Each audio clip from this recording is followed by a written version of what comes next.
السلام علیکم، آپ دیکھ رہے ہیں مبشر لقمان یوٹیوب چینل، اور میں آپ سب لوگوں کا بہت بہت مشکور ہوں، شکریہ ادا کرنا چاہتا ہوں جنہوں نے اتنے زیادہ تعداد میں ہمیں ایک دم سے سبسکرائبرز بھی دیے۔ 8,10,000 کے قریب اب ہمارے سبسکرائبرز ہیں الحمدللہ، اور اسی طرح یہ تعداد بڑھتی رہے گی تو یہ اللہ کرے گا انشاءاللہ ایک دن بہت سے مختلف چینل سے بہت بڑا ہو جائے گا اور اس کی ریچ بھی بڑی ہو جائے گی۔ لیکن یہ اسی وقت ممکن ہے کہ اگر آپ بھی سبسکرائب کر لیں اس چینل کو، بیل آئیکن کو پریس کریں، اور تاکہ تازہ ترین اپڈیٹس آپ کو ملتی رہیں۔ ایک بڑی کنفیوژن ہو رہی ہے کیونکہ پاکستان میں دو چیزوں کے متعلق جو ہے نا اس وقت لوگوں کو پوری بات نہیں پتہ۔ ایک تو جنرل مشرف کے بارے میں اور ایک نواز شریف کے بارے میں، اور دونوں کے بارے میں ابہام کریٹ کیا جا رہا ہے۔ میں کئی واٹس ایپ گروپس کا بھی ممبر ہوں، ایک دو ایسے بھی گروپس ہیں جس میں آنریبل کوئی ججز بھی ممبرز ہیں، سرونگ ججز ممبرز ہیں، تو وہ بھی سن رہے ہوتے ہیں یا کبھی کبھی ایز اے فرینڈ کوئی اپنی رائے بھی دے سکتے ہیں، دیتے بھی ہیں۔ تو ابہام بھی ہو رہا ہے کہ پرویز مشرف کو اگر سزا ملی ہے تو ہم سو کالڈ لبرل جو ہیں ہم اس کے خلاف کھڑے ہو گئے ہیں، یا لوگ عمران خان کی پرانی تقریروں کا حوالہ دے رہے ہیں کہ جب اس نے کہا کہ جی آرٹیکل 6 کے اوپر امپیچمنٹ ہونی چاہیے، تو یہ بھی حوالے دے رہے ہیں، پھر کسی اور کا دے رہے ہیں، اور وہ کارٹونز بن کے آ گئے ہیں کہ جی میری ٹویٹس ڈیلیٹ کر دو، میری تقریریں ڈیلیٹ کر دو۔ آبویسلی اس کا مطلب ہے کہ آپ لوگ سمجھے نہیں کہ ہو کیا رہا ہے۔ جو ایک بہت بڑا طبقہ ہے اور پڑھا لکھا طبقہ ہے جو قانون کو بھی سمجھتا ہے، آئین کو بھی تھوڑا بہت سمجھتا ہے، وہ پرویز مشرف کی سزا پہ نہیں آپ کے سراپا احتجاج بنے پہ۔ وہ یہ سمجھتے ہیں یا ان کا یہ کہنا ہے کہ یہ جو پورا ٹرائل ہے یہ ایکچولی مس ٹرائل ہے، یہ پورا ٹرائل جو ہے یہ ایک فارس ہے اور ذاتی انات پہ مبنی ہے۔ پرویز مشرف کو اگر آپ نے ٹرائی کرنا ہے اور آرٹیکل 6 میں ٹرائی کرنا ہے تو اس میں ابیٹرز کو، ایڈ کرنے والوں کو، مدد کرنے والوں کو، ان سب کو آپ نے ٹرائی کرنا ہے، اور وہ نہیں آپ کر رہے۔ ان ججز کو آپ نے ٹرائی کرنا ہے کہ جنہوں نے اس کی مدد کی اور اس کے ہاتھ مضبوط کیے اور اس کو قانون بدلنے کی اس کو اجازت بھی دے دی، وہ آپ نہیں کر رہے۔ پھر آپ سزا جو دے رہے ہیں وہ پاکستان کے آئین میں، پاکستان کے قانون میں اور اسلامی تعلیمات میں اس سزا کا کہیں پہ بھی ذکر نہیں ہے، نہ اس کا عمل دخل ہے۔ تو لوگ جو سراپا احتجاج ہے وہ سمجھتے ہیں کہ یہ وینڈکٹیونیس ہو رہی ہے، اور یہ ایک پرسنل وینڈیٹا ہے جس کے اوپر جو ہے یہ سب کچھ ہو رہا ہے۔ کھوسا صاحب نے اپنے آخری دن اس کے اوپر کوئی رائے دینے کی کوشش کی، انہوں نے اس طرح کی بات کی کہ جیسے ہمارے فیصلے بولتے ہیں اور بڑا شیر کا دل چاہیے اور جج بننا یا ایسے فیصلے دینا۔ لیکن کھوسا صاحب نے جو بات نہیں بتائی وہ یہ کہ جب 2 دن پہلے ریٹائرمنٹ سے وہ غیر رسمی گفتگو کر رہے تھے کچھ جرنلسٹ وغیرہ سے، تو ان کا فرمانا تھا کہ جی بات یہ ہے کہ مجھے تو دانہ ڈالا گیا، پھر مجھے پریشر ڈالا گیا، لیکن نہ میں نے دانہ چگا نہ میں پریشر میں آیا۔ تو سوال یہ پیدا ہوتا ہے کہ چیف جسٹس آف پاکستان کو اگر کسی نے دانہ ڈالنے کی کوشش کی تو اس کو انہوں نے پکڑا کیوں نہیں؟ اس کو انہوں نے اریسٹ کیوں نہیں کیا؟ اس کو تعزیرات پاکستان کے تحت سخت سے سخت سزا کیوں نہیں دی؟ اور ابھی بھی اس کا نام نہیں بتایا۔ اور وہ کون لوگ تھے جو ان کو پریشرائز کرے تھے؟ ان کا بھی نام نہیں انہوں نے بتانا۔ تو اگر چیف جسٹس جو ہمارے ہیں وہ کمپرومائز ہو جائیں یا وہ نظریہ مجبوری کے تحت اگر وہ رشوت دینے والوں کو اور ڈرانے والوں کو نہیں ایکسپوز کر سکتے، تو پھر ہم جیسے کمزور لوگوں سے کسی نے کیا امید رکھنی؟ تو جنرل پرویز مشرف کا جہاں تک تعلق ہے، ان کے مس ٹرائل کے اوپر لوگ سراپا احتجاج ہے۔ اس بات پہ نہیں کسی کو احتجاج کہ جناب ان کو سزا ملی کہ نہیں ملی، کیونکہ لوگ یہ سمجھیں کہ سزا غلط ملی ہے، ٹرائل ہی غلط ہوا ہے، ان کو تمام مواقع ہی نہیں پرووائڈ ہوئے کہ جو ان کا حق تھا۔ مین وائل اب آپ دیکھیں کہ شریف خاندان کی بات ہو رہی ہے کہ انہوں نے اعلیٰ درجے کا کوئی ایسا جرم نہیں ہے جو انہوں نے چھوڑا ہو، اور کتنی باری ان کے جرائم ثابت ہو گئے ہیں۔ وہ کبھی آمدنی سے زیادہ ان کے اثاثے جو ہیں، کبھی آمدنی بذات خود، کبھی ٹی ٹیز، کبھی 26 ٹی ٹیز، کبھی ایک بیوی کے اکاؤنٹ میں، دوسری بیٹی کے اکاؤنٹ میں، 2 بیٹوں کے اکاؤنٹ میں، دمادوں کے اکاؤنٹ میں۔ کیا ڈرامے چل رہے ہیں یہ؟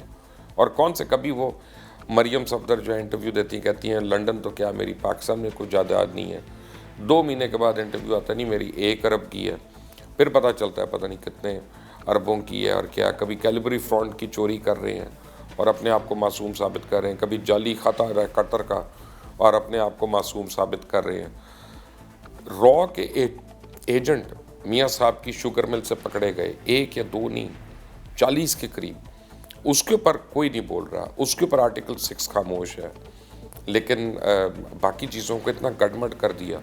میں آپ کو بتاؤں کہ اپنی مرضی کی میڈیکل رپورٹ لے کر میاں نواز شریف پہنچ گئے لنڈن، اور وہاں پہنچتے ہی ٹھیک ہو گئے، بلکہ جانے سے پہلے ہی ٹھیک تھے۔ جس طرح جہاز میں چڑھے ہیں وہ حشاش بشاش اپنا اوور کوٹ اور مفلر پہن کے، اس کے بعد انگور کھانا شروع ہو گئے۔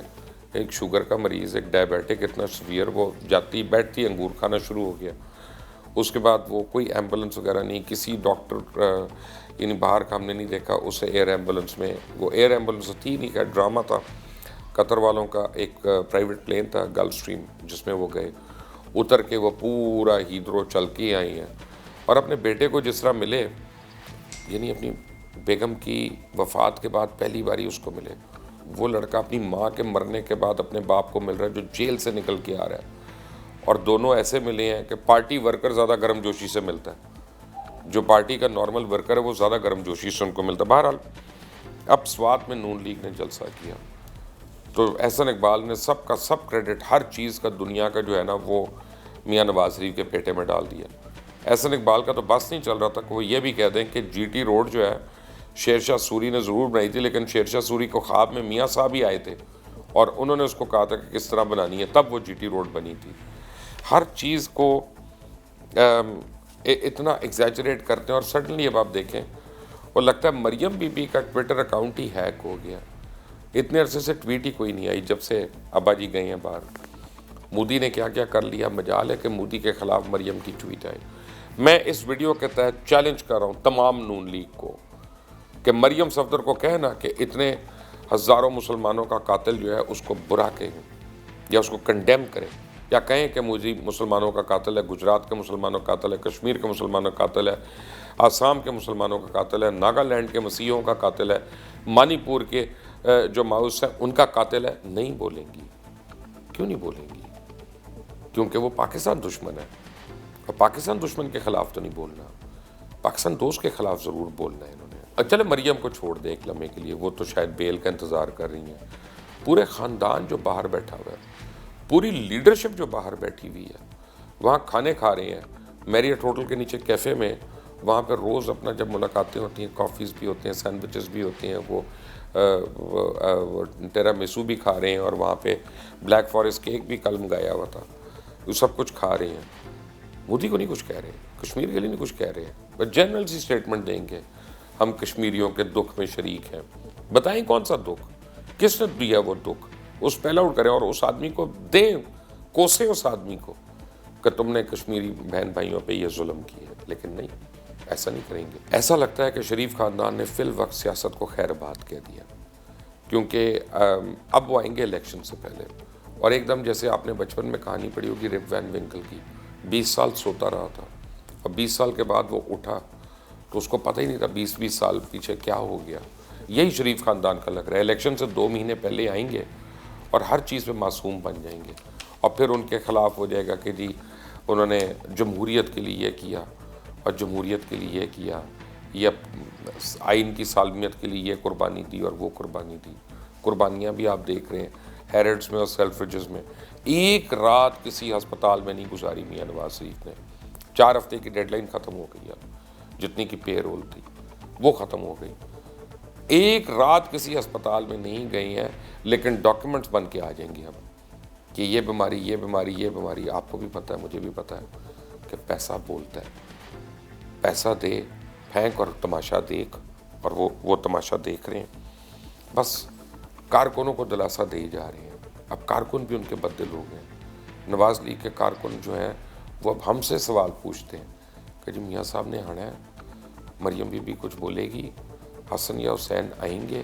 ارے حسن حسین نے آنا ہوتا اپنی بہن کو جیل میں ڈلوا کے وہ نہیں آئے تو تمہارے لیے آئیں گے؟ وہ اپنے باپ کو جیل میں کر دیا انہوں نے، اب تو باپ ان کے پاس ہی ہے نا، اب تو پوچھتے اور اب تو بتا دے کہ وہ فلیٹس کے سامدنی سے آئے۔ پہلے تو کہتا تھا میرے بیٹوں کا ہے، مجھے نہیں پتا، تو اب تو بیٹوں کے پاس اسی فلیٹ میں ٹھہرا ہوا ہے۔